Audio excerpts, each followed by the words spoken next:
শরীফ ওসমান হাদির হত্যাকারীদের বিচার করবার অধিকার বাংলাদেশে রয়েছে। সেই হত্যাকারীদেরকে বাংলাদেশে হস্তান্তর করো। যদি তোমরা সেটা করতে ব্যর্থ হও, আমরা ভারতকে সেজন্য অভিযোগের কাঠ করিয়ে দেব। আমার আখেরি পয়গাম, যেই ফ্যাসিবাদ বিতাড়িত হয়েছে সেই ফ্যাসিবাদ আর বাংলাদেশে পুরনো রূপেও ফিরবে না, নতুন রূপেও ফিরতে আমরা দেব না।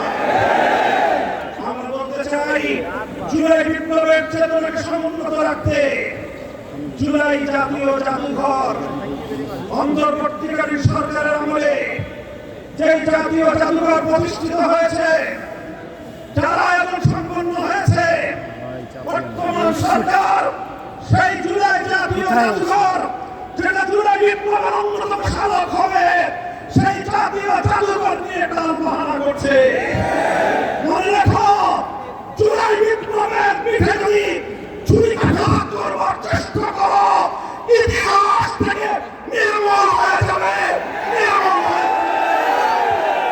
ইনশাআল্লাহ আমাদের শপথ হবে আজকের, রক্ত দিয়ে কেনা জুলাই, রক্ত দিয়ে আমরা রক্ষা করবো ইনশাআল্লাহ।